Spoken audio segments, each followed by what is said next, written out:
शाम के 6 बजे थे। मुंबई की बारिश अपने पूरे शबाब पर थी। रिया बालकनी में खड़ी चाय की चुस्कियां ले रही थी और दूर कहीं खोई हुई थी। बारिश की बूंदें उसके चेहरे से टकरा रही थीं और उसके भीगे बाल उसकी गर्दन पर गिरकर उसे सिहरन दे रहे थे।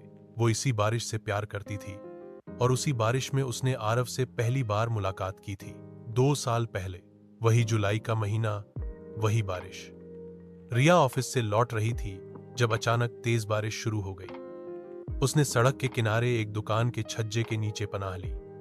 वहीं खड़ा था एक लड़का, गीला बदन, हाथ में किताब और आंखों में कुछ गहराई सी। आपके पास छाता नहीं है?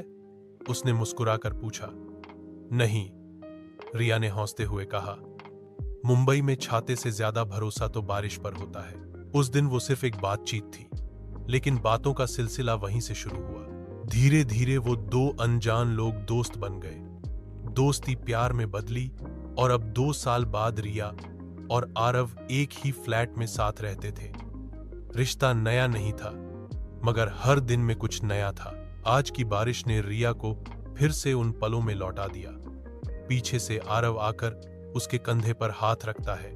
कहाँ खो गई? रिया मुस्कुराई। तेरी याद में। और इस बारिश में आरव ने उसका कप अपने हाथ में लिया, चाय की चुस्की ली और फिर धीरे से कहा, तू जानती है, बारिश की खुशबू तेरे बदन की खुशबू से मेल खाती है। रिया की सांसें थम सी गईं। आरव की बातों में सादगी नहीं, जादू था, और वो जादू हर बार उसे कमजोर बना देता था। आरव ने उसके भीगे बालों को कान के पीछे किया और उसकी आंखों में देखा। वो आंखें जिनमें हर बार एक नई कहानी होती थी। धीमे धीमे वो उसके करीब आया।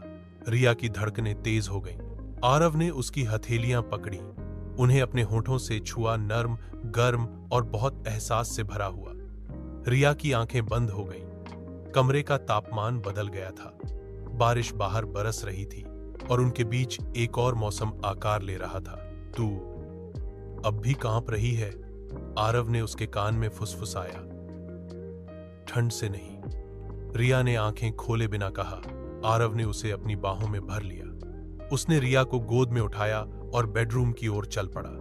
हर कदम के साथ एक एहसास गहराता गया। कमरे में हल्की सी म्यूजिक चल रही थी और बारिश की आवाज पृष्ठभूमि बन गई थी। आरव ने रिया को बेड पर धीरे से रखा। कमरे की रोशनी मध्यम थी। उसकी उंगलियां रिया की पीठ पर चल रही थीं, मानो कोई पुराना राग छेड़ा जा रहा हो। रिया ने उसकी शर्ट की बटनें खोलनी शुरू की, एक एक कर। उनके बीच कोई जल्दबाजी नहीं थी, बस एहसास थे गहरे, धीमे और सच्चे। उनकी सांसें एक हो गईं, धड़कनें लयबद्ध होने लगीं। हर छुअन में अपनापन था, हर सिहरन में मोहब्बत।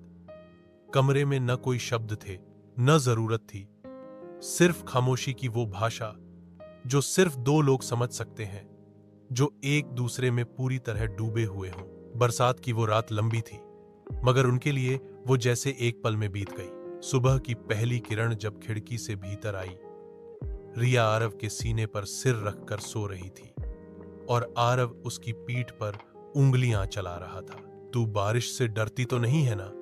उसने पूछा। रिया मुस्कुराई। अब नहीं, जब तू पास हो तो कोई डर नहीं लगता।